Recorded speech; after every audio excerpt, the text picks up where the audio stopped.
What's going on, everyone? And wait. Before we begin this intro, we have to do it. We have to go black and white for this review.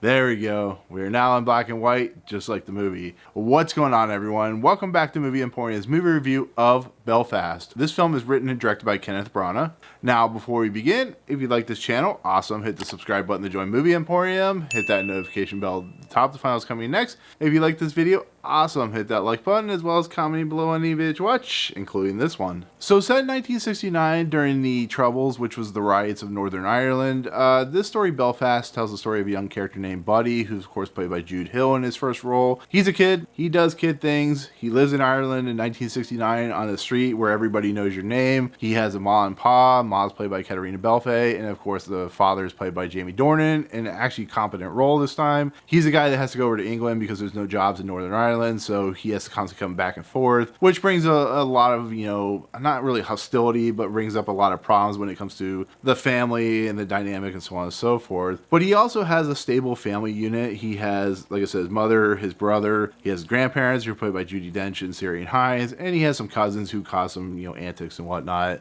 And it's really just about a kid growing up in a small suburb of Northern Ireland during a very tumultuous time, and what it's like for a kid to have to deal with that situation, as well as having parents, and how things are starting to change for this kid and his kind of, bubble that he's constantly being lived in. And so with that said, this movie is extremely simplistic. It's probably one of the most simplistic movies I've ever seen Kenneth Branagh do, and he's done some really crazy movies, but it's also a movie that you can tell is semi-autobiographical just by the way the people work in this town, the way they work in this village, the way the grandparents work, the parents work, and so on and so forth. So even though this movie is not 100% truth, there is some truth to probably some of the stuff he discovered growing up in this small block, which I'm sure is pretty similar to what he grew up in. And of course, he probably moved to England, so all this stuff is as well truthful as he can make it without being 100% to what he grew up with. And so if you didn't know, or if you did know, this film has been going through the film festival circuits. It won the top prize at Toronto Film Festival, which is a precursor a lot of times for, getting an Oscar nomination for Best Picture and so on and so forth. Nomadland won last year and so on and whatnot. But it's also a film that is squarely set on that Oscar win, that Oscar nomination,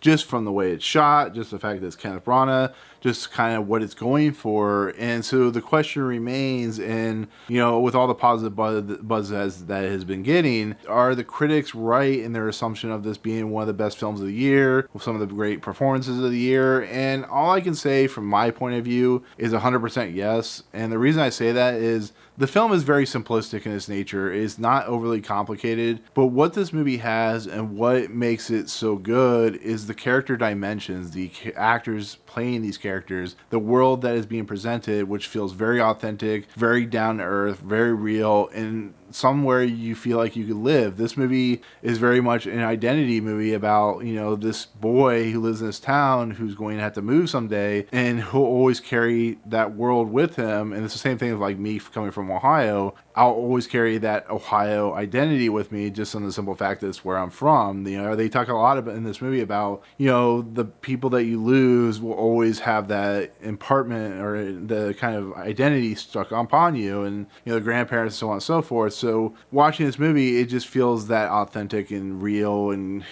comforting in a lot of aspects. But when it comes down to the nuts and bolts of why this movie is successful, it is the performances. We'll start out with Jamie Dornan. Absolutely fantastic. Never thought that would happen, but I give him a lot of credit. Probably not going to get an Oscar nomination, but I still think he does a very fantastic job as a guy who's very conflicted with the issues that he's having with his wife, with his kids, having to constantly leave, having to deal with this not really great subplot that he has to deal with another individual. But he really feels like a true father. He feels like he would be somebody that you could grow up knowing and loving, and having them be there for you. He's not a guy that's going to discipline you when you need to, but he's not going to not love you for who you are. And I think Jamie Dornan does a fantastic job. And then of course we have Ma, because these people don't actually have names, who's played by Caitriona Balfe, and she does an absolutely incredibly Oscar-worthy job as a very conflicted woman who's trying to support her family while her husband's off doing what he needs to do to support the family.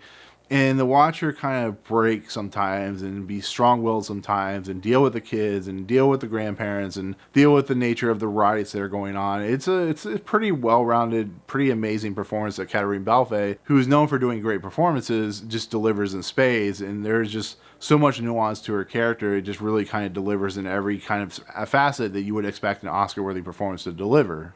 And then, of course, she's not even the best part about this movie. There's like 3 other people that are main characters in this movie that give even better performances. The 2 grandparents, Judi Dench. Judi Dench is, we already know she's going to give a great performance. She's Judi Dench. She's an individual that just knows no wrong when it comes to acting, so she gives an incredible performance. But the person, outside the other person I'm going to talk about in a second, that gives probably the most nuanced and deep performance is Ciarán Hinds' character. Ciarán Hinds is an individual who has always been around as one of those actors that's very competent in what he does, very good at what he does. But him playing this role, him being almost being like a father figure to the young Jude Hill character, his buddy, is something to behold. It's a pretty incredible performance. I would actually be remiss and kind of angry if he doesn't get an Oscar nomination, because his nuances and his like dark nature, but is also loving and caring and just being a typical grandfather who talks to his son, who talks to his grandkids, helps out his grandkids, helps out his son, whatever he can do to the eventual conclusion of his character, is just a mesmerizing performance. You can tell that Kenneth Branagh, at least I think from watching this movie, was really close to his grandfather, and it really shows that when he wrote the script, he gave a really important role to the grandfather, who is almost like the affecting character that affects Buddy for the rest of his life. And it's just a very powerhouse performance that is very well done, very well respected, and it's some of the best work I've ever seen Ciarán Hinds do, and it's incredible. But the honestly true star of this movie is the person that just completely envelops what this movie is, and that of course is Jude Hill as Buddy. Like I said, there is every once in a while a kid comes through and just gives a knockout performance. We saw it with Anna Paquin and so on and so forth. If he doesn't get an Oscar nomination for this role, I would actually be quite surprised, because he is doing some incredible work that seems like, you know, not many kids can do, which is give a honest, truthful portrayal of a kid in a situation doing kid things, and it's so mesmerizing to watch, so authentic to watch, that it is an incredibly dense, incredibly powerful, incredibly deep performance that is still naturalistic and simplistic on the surface. There are so many layers to this character, so many layers to what he's having to do, that it just kind of completely just kind of washes you over in just how sentimental it is to be a kid doing kid things, but having to deal with the turmoil of just growing up and having a love in your life. You know, this young girl who he's probably never going to marry, even though he's like, I am going to marry her one day. And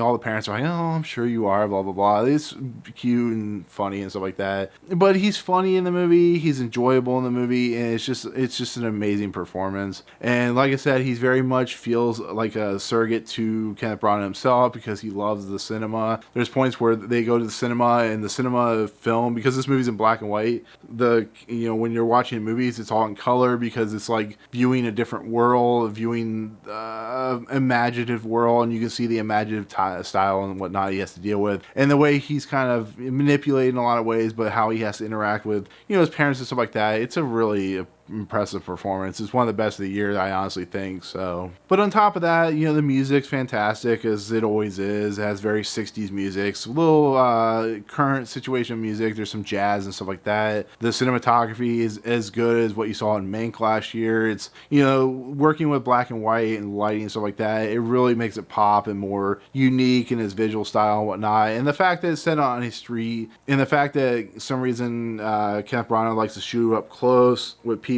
so they're like real up in your face, makes it real kind of personal in a lot of aspects. And, you know, the way he shoots from the ground up, like a kid looking up at like the preacher and stuff like that, and how, you know, he's giving us views of like Catholicism and Protestantism and stuff like that. It's just a very well shot movie in the aspect. So this movie has everything in line with the stars to get gold when it comes to Oscar time, and it really deserves it in all the aspects. Is it the best film of the year? It's one of them, to be fairly honest. Will it deliver on the Oscar gold. That remains to be seen on where, you know, it all goes. But it's definitely worth at least a few Academy Award nominations in its own right. And probably one of the best Kenneth Branagh films I've seen in quite a while, you know, outside of his like major productions he's done. So with that said, that is going to be my take on Belfast. Thank you so much for watching. In the comments below, are you interested in this movie? Have you ever heard of this movie? Are you looking forward to this movie? All that good stuff. Anyways, if you like what you see on this channel, hit the subscribe button to join Movie Emporium. Hit that notification bell at the top to find what's coming next. If you like any of these videos, awesome. Hit that like button. And as always, we'll see you guys in the next video. Peace out.